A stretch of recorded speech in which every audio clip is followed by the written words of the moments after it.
So what I wanted to do was create these kind of vertical virtual cuts and infinite reflections above and below.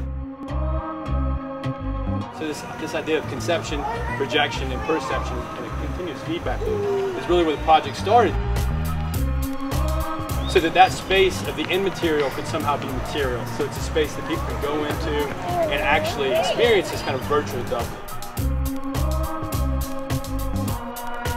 So thinking about reality as both physical reality and virtual reality and the relationship between those two spaces. So as you come into the space, you have infinite reflections of yourself above and below.